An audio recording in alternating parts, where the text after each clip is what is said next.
Hello everybody, and welcome back to the Moneypit Homestead. Hopefully you enjoyed the part one of the Gulf Coast Homesteaders meetup, the first annual event. That was the part one. This is going to be part two, but putting everything together and stuff like that, we're going to have to apologize to Greg and Carol of mayimfarm, Randall and Michelle of florabamahomestead, Homestead, and davidthegood, because the footage we got from that, well, in between talking outside, we didn't get that much good, and the footage that we got of y'all, since we were so far back, really wasn't that good. I hate to say it, but we ended up just cutting that out. But it was really nice to meet you all. I had a good time talking to you all, and hopefully you can forgive us for that. But anyway, we're gonna start here in a minute with the rest of part two, and hopefully y'all will enjoy that. And like I said, hopefully y'all enjoyed the whole thing, part one, and hopefully you enjoy part two too. So without further ado, here's part two. So, in an effort to show you what we've done, is we're going to give away one of us little market bouquets that we got here. So, who is greater than 250 miles away? Greater than 250? 300? 400? We still got you. Okay, we've got three hands here. How far did you come to get here? 450 miles. How far did you come? 20 miles. Spartanburg, South Carolina. Got Don, how far did you go? Kentucky. Kentucky. What about how far are you from? Back 450 miles. South Florida. I would think Kentucky's further than that. How far is Kentucky? Pretty good ways. How many hours did it take? 450. Hey, we get 400, 400.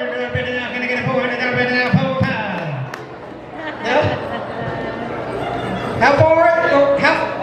How much is that now? 534. 534. Can't get a 534. Anybody get 534? No, so let's get a bouquet. All right, Ken, come up here. My beautiful granddaughter is going to give Dawn this vase of blackbarnblossoms.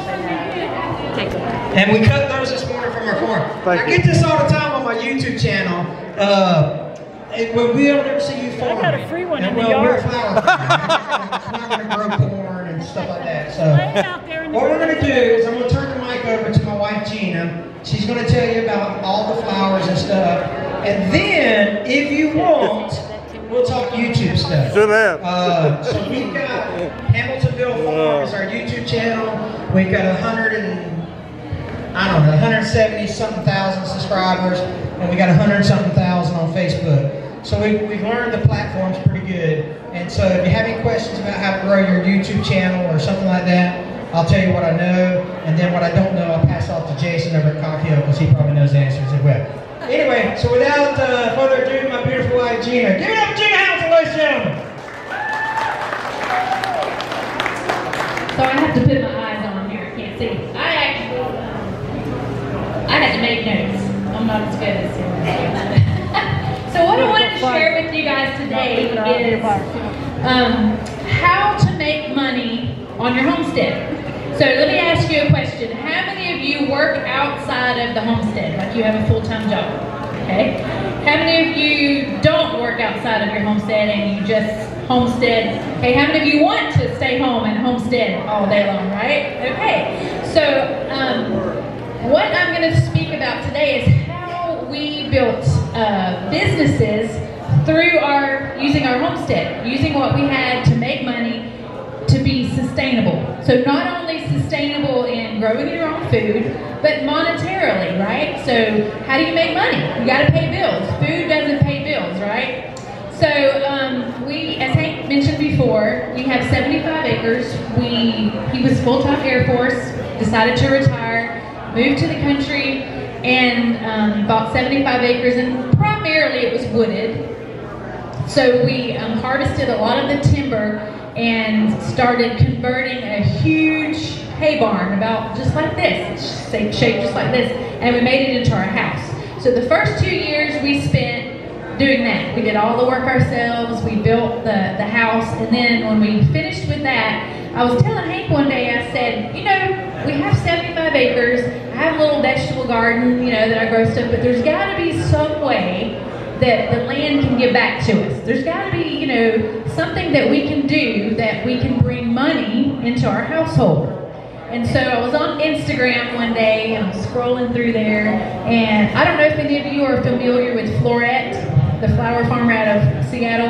I saw one of her posts and it was these beautiful flowers, and it just hit me. I'm like, I want to grow flowers. I want to be a flower farmer. So I ran and told him, said, I'm going to be a flower farmer. And so he's like, okay, well, how do you do that? And I have no idea, but I'm going to find out.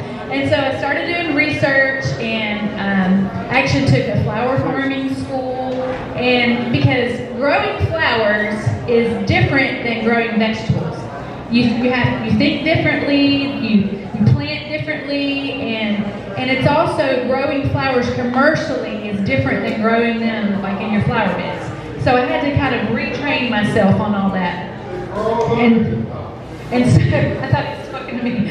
And so that is one thing that we started. We started a flower farm, and the first year that I did it, it was pretty decently successful, but I really didn't know how to market it properly. So I had a lot of beautiful flowers and not a lot of people to sell it to. So I had to learn really quickly, how do I market these?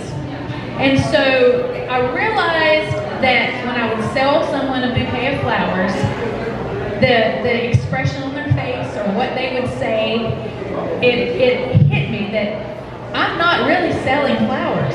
You know what I'm saying? I'm not, like, you could go to the supermarket and buy flowers, or you could go in your own backyard on your flower bed and get flowers, but I am selling an experience. It's the experience that people get when they come to our farm and they're out in nature. Maybe they live in the city and they drive out there and they see the farm animals and they see the flowers growing and stuff. And so I realized that it's an emotional thing. I'm selling an experience. And so what I'm telling you is, if you would like to make money on your homestead, try to think outside the box. Think, what is it that I do that people want? What can I grow? What can I do? What can I make? Maybe you make soap. Maybe you have goats and you sell goat milk. Whatever that may be, you need to think about ways that you can market that, and you can use your homestead to bring in extra income. Now, I don't do farmers markets just simply because I enjoy having people come to the farm.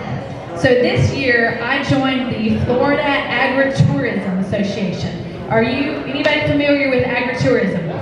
So this place here is a prime example of agritourism. So basically, you're in agriculture and you have tourists, or you're an attraction. People come to your place and visit. And so the Florida Agritourism, and I'm sure every state has it because it's a federally funded grant, that once you join that, they cover you with liability.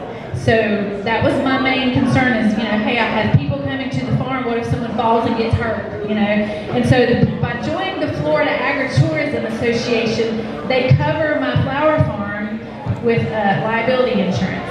And so that was a win-win for me. So now, on Saturdays during the season, we open up our farm, and I set up a flower bar under our big pole barn.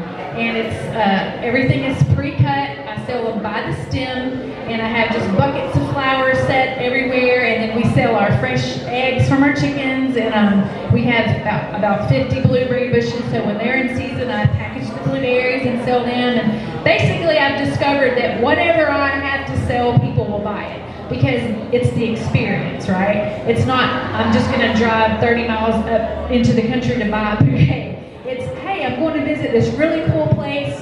It's different than anything I've ever experienced. And while I'm there, I want all the things. And so if you have a farm or a property that you feel like you could do something like that, just go for it. Don't be afraid to open up yourself, and if you like people like we do, we just love being around people, it's a perfect opportunity to meet new people, meet new friends, and, you know, potential customers. And so this, that's what I did for the second year. The second year, I had better plan, better knowledge of what I was doing, because I went through the flower farming school, and then when I started doing the flower market on Saturdays, that's when I, you know, started selling the experience, right? So, oh, and I wanted to mention too, I don't have employees. I do all the flower farming. Hank helps me with the heavy stuff, but I hired my granddaughters, and I have one of them here with me today. Kendall, you know, stand up and wave. You might have seen her in the video. Let me tell you, this girl does our garden tours. She knows her flowers. She knows every flower we grow. She helps me cut. And so, you know, if you want to do something and you don't want to invest a lot of money in employees, get your friends and family to help you. Get volunteers. There's a flower farm not too far from us, the lavender farm, and she has volunteers that she lets come on her farm, like on Saturdays, and it's just people that are interested in what she's doing. She doesn't pay them a dime, but they like hoe her rows and pick the weeds. I'm like, now that's a smart lady right there. And so, you know, just think outside the box in that respect. And now I have future plans. For the first time in November, we're actually hosting a concert in our flower farm. So we're going to have live music, a local artist that's coming, a coffee company, and we're going to kick off, we're calling it Kicking Off the Holidays, because it's not season for the flowers, but we still want to eat, right? We still have a business that we have to keep going, so I have to think outside of the box as far as what I'm selling, and kind of do a shift and like, what else can I offer, right? What else can I sell and experience? And so we're going to try the concert on the lawn, so that should be kind of cool to do that. And then also during the year when I cut the flowers, after our farmer's day, our market day is over, I would have some left over. And so instead of throwing the leftover flowers away, they're perfectly good flowers, I was just, at the end of the day, I started hanging them and drying all the flowers. So I've got a little room that I have just flowers hanging everywhere, drying, and when they go through the dry cycle, I put them in cardboard boxes to store them. And so our first ever wreath making class using all the dried flowers is coming up November the 5th, and so I've sold tickets for that. So I'll have people come out there for that event, and so I'm going to utilize all the leftover flowers as dried flowers now. We're going to do a wreath class. So there's lots of ways that, you know, you can think about, say you grow tomatoes, or, you know, whatever. You know, start marketing that. You know, make yourself a label, start making salsa. Start selling salsa at your farmer's market, or, you know, sell tomatoes to the local grocery store, whatever that may be. But there are ways that you can bring income into your house using your homestead, other than just growing food for yourself, right? I mean, you're going to do it anyway, you might as well take advantage of that. So that's been like, my big focus was bringing more income into our house. So my key points would be, think outside the box, use what you have to become fully sustainable, not just with food, but also with your income. And then another way that you can bring income in is through social media. So how many YouTubers are here? Anybody else? You said we got several people on YouTube, right? So in our house, Hank is the YouTube guru. So I'm going to let him come up and talk a little bit about that, because that has been another huge channel of income for our farm. So come on up here, Hank, and then when we get done, we'll take some questions.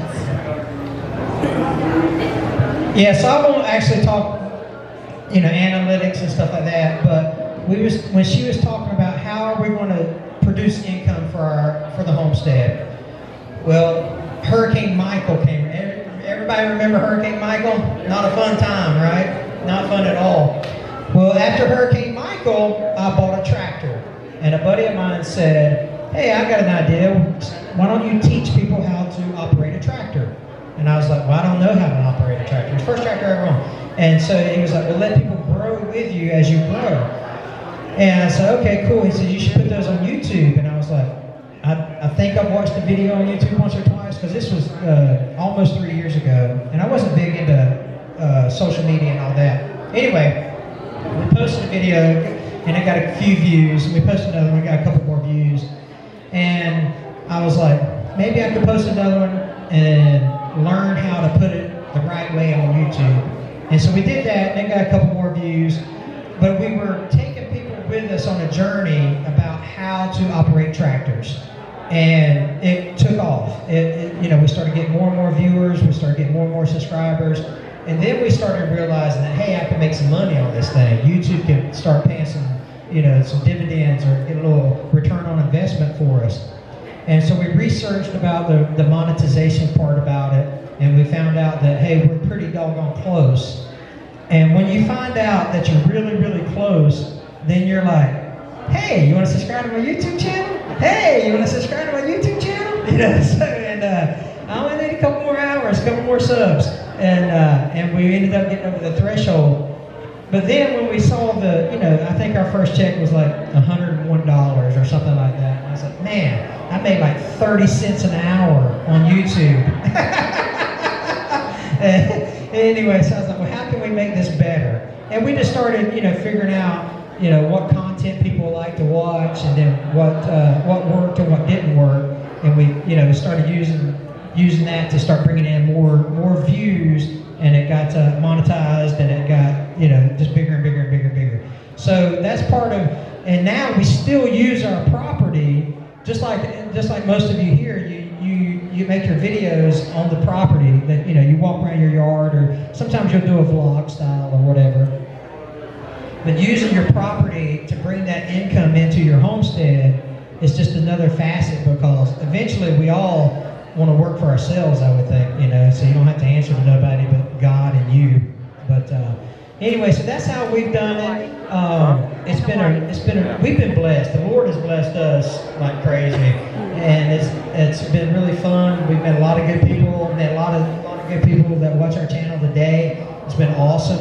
And but anyway, with that being said, we'll answer any questions you have that concerning the flower portion of it, because she tells you, it's so funny too, because people ask me like, well, what kind of flowers you grow? They're pretty and smell good. That's about the extent of, you know, I'm cotton, not cotton. That's about the extent of my, you know, crop knowledge. You know what I mean? Corn, not corn. And but anyway, so she can answer all the flower farm questions, and then if you have any questions about, you know, our background or whatever, we can answer that too. So we'd be happy to entertain questions if you have some. Anybody? Or I can sit up here and call auctioneer chance.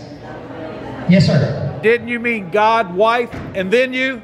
Yeah, that's right. Yeah, that's right. God, wife, and then me. That's right. That's who I answer to. That's right. That's right. Oh. Anybody else? We're in the Methodist church this morning? I don't know who's in the Methodist church. I'm just kidding. I'm just teasing. I'm teasing. Okay, cool. Well, good. Well, yeah, we're short. We really, I don't know about y'all, but I came to see Cog Hill. You know? That's who I came to see.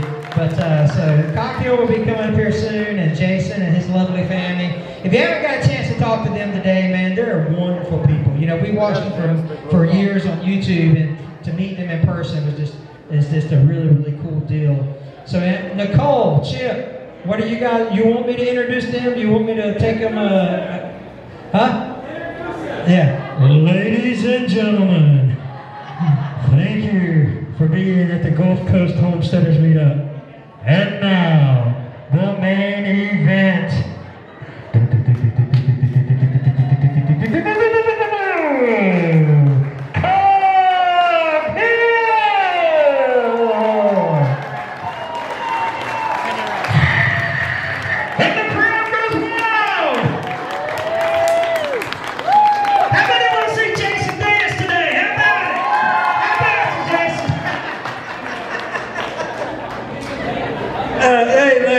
Listen, here's Cog Hill. How's everybody doing? That's awesome. Oh my gracious. I guess everybody knows us. If not, we're coghillfamlyfarm from central Alabama.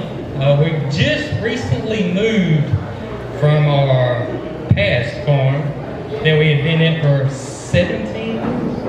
Don't give me the mic. We originally were in the big city of Selma, Alabama. Lived in a little neighborhood, started out there, and I got obsessed with landscaping for some reason. I started growing flowers. I just got obsessed with my lawn, and then that grew into gardening, and then I got obsessed with gardening. And you were a city girl and never had any, matter of fact, I used to have to beg you to think about moving to the country. Rabbits were farm animals to me. All I knew was cats and dogs, so I wanted to stay in the city, and Jason wanted to move out to where we could expand and possibly grow our own food. So after many months of convincing, I convinced her that let's give it a shot and move out into the country. But how it worked out is that we started looking for land. And there's a town that's right next to Selma called Valley Grande, Alabama. And that's where I was from, that's where my parents are from. And so as we were looking for land, my mom calls me. Well, Valley Grande just incorporated itself to become its own little town. So my mom calls me and says, you know what? I got land that I didn't know I owned. And I'm like, Mom, how in the world is that possible? How does somebody have land that they didn't know they owned? Well, come to find out, my grandmother had 5 acres of land that had a small family cemetery from the 1800s on it. She changed the whole 5 acres into a cemetery because you don't have to pay taxes on the cemetery. So when she passed away, my mom never got any paperwork on it. It was just deeded to her. She didn't know anything about it. And so we started doing research and come to find out we could change it back the way it originally was. And so we went through the paperwork, did all that, and got it changed back. And that's when we decided, or you decided that, hey, this may be the time for us to move into the country. So, here we are owning 5 acres of land, but there's no ability to get to it. We had no access to it except for an old dirt road that went to a cemetery. Well, I knew one thing. I wanted to live outside the city limits, but I didn't want to live in a cemetery. Not yet, anyway. So, lo and behold, we found out that the lot on the other side of a creek was for sale. This lot was not very big. It was only 2 acres, but if we didn't buy this lot, we couldn't access this cemetery. So we contacted the realtor, and he told us that they wanted $3,500 for this lot. Me being the cheapskate that I am, offered them $1,000 for the lot.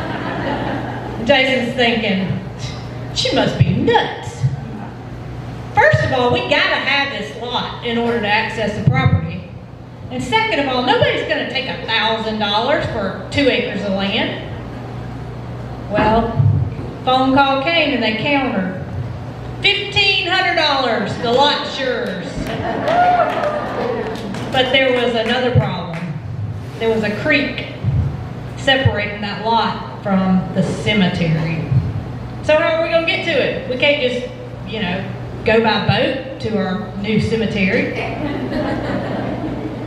So Jason's dad, who's in the construction business, says, we build a bridge. And I'm like, look, you already got me into the cemetery. Now you're telling me we gotta build a bridge to get to it. So.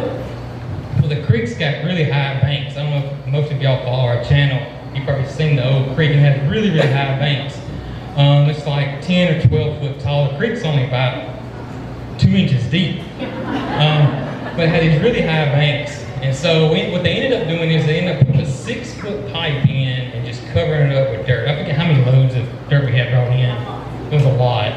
And that's how Coghill came about. I got a tip for anybody that wants to start a YouTube channel. Number one tip, do not name your YouTube channel off the road you live on. Because one day you may blow up and have fans that want to come visit you unannounced. Why is your channel called Coghill Farm? We didn't answer that. We didn't answer that for 5 years. But we don't live on Coghill Road anymore. I avoided that question for 5 years as to why we named it, because our last name's Smith. Most people thought our last name was Coghill for the longest time. Miss Coghill. Yeah, Miss Coghill. But that's a big tip out there, so just put that in your back pocket. But that's how Coghill came about. We were there for a little while. We built the house ourselves. 2004. It took us a year and a half to build the house. No children. We didn't have Mary Carl at the time. No, yep, and no interest whatsoever in farming, homesteading, hobby farming, nothing. Here I am coming from the city. Now I'm living in a cemetery, and now I'm building a house. That's right. No background. No background. We figured it out as we went. And then, as time went on, one of the main things that happened to us that was awful at the time, but ended up being a blessing, was that Hurricane Ivan came through during the middle of our construction. And our place, as y'all see it now in the videos, there's a lot of clearing. It used to not be like that. It was solid forest. The only open spot is where our house was. Hurricane Ivan came through and just decimated it.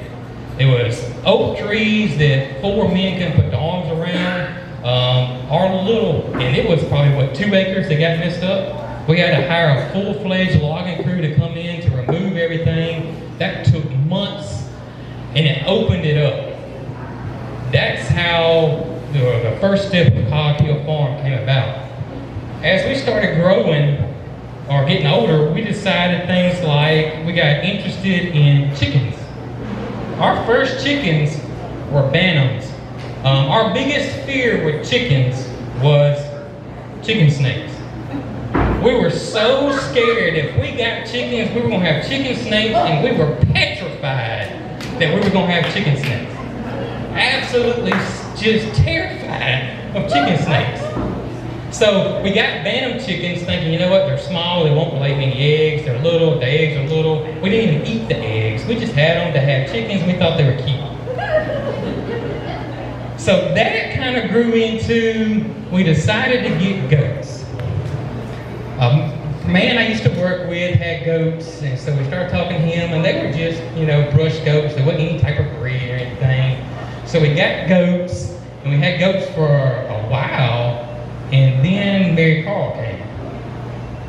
And then as Mary Carl came, we started getting more interested in growing our own food, because of course we had a family then, we got Mary Carl. I was gardening a little bit, I had a little raised bed garden, and it just got more serious and more serious and more serious. Then Mary Carl got really interested in 2 things, and that was horses and birds. We sold off the goats and got horses. We got her a little miniature horse, then I got a big horse, and then of course chickens kept growing. Then as time went on, we decided to try growing meat chickens for ourselves. And then we realized, you know what, we may have a market where we could do a little side hustle and sell meat chickens to our friends and family. And then I had a dream of doing a CSA and having a bigger garden. And then eventually, if this grew, then maybe I could quit my day job and, so forth and so on. So I started doing research on meat chickens, called the state, realized what we could and couldn't do. Alabama meat chicken laws are very lenient, thank goodness.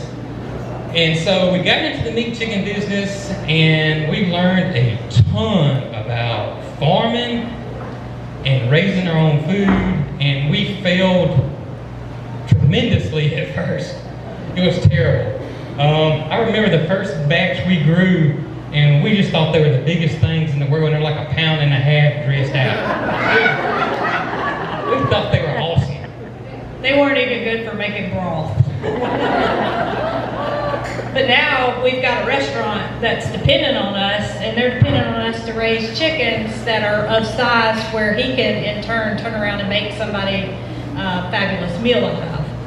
And not only does he want our chickens, he wants a large quantity of chickens. And we've already failed once, so did we just give up? I mean, we can't do it. We cannot do this. He's working a full-time job. I'm a stay-at-home mom, but I'm taking care of a child who has, at this point, an autoimmune disease, who we're in and out of the hospital a lot. And we need some extra income, but don't we just give up because, you know, we can't do this. We can't eat the amount that it's costing us to raise chickens that are 2 pounds.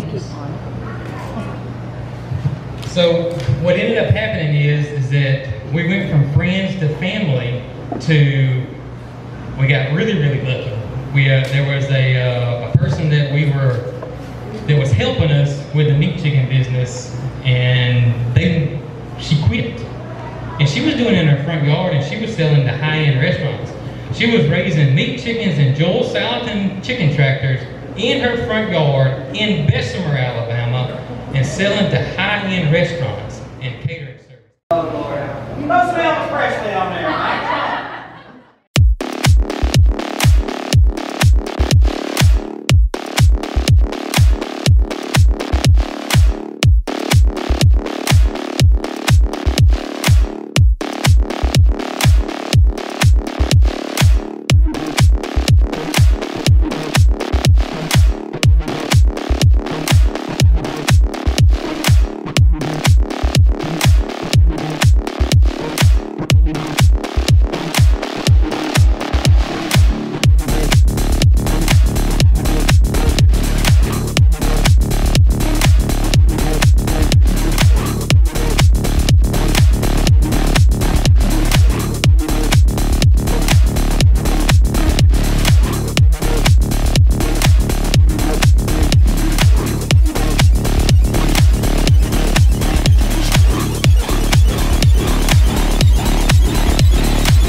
Well, we're still here. We're ending our day. Look at the clouds. Oh my. The sunset that you're seeing here is amazing. It sprinkled a little bit today. Got everybody a little damp or whatever you want to call it. Thank goodness it didn't pour, since there was vendors on the outside of the building. And but it turned out to be a really great day. Everybody was all happy meeting everybody. Yeah. Well, we got to meet a lot of good people. We got to meet Cog Hill, and we got to meet Hank and his wife, and we also won because we had the farthest distance. Lisa got to win a beautiful bouquet. A little bit. Huh? Oh. It was from Gina from blackbarnblossoms.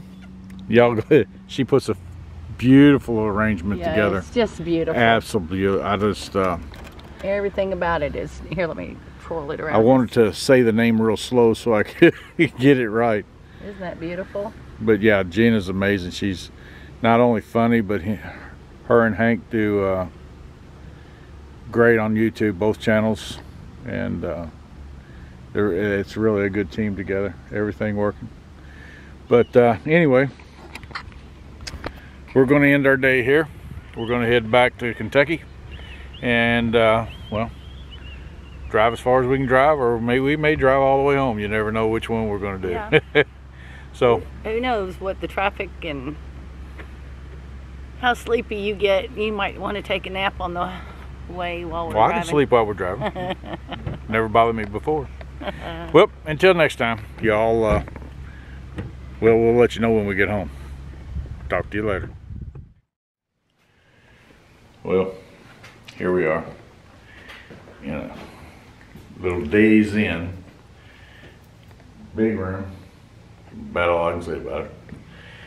And anyway, it is now 10:45 at night. I'm tired.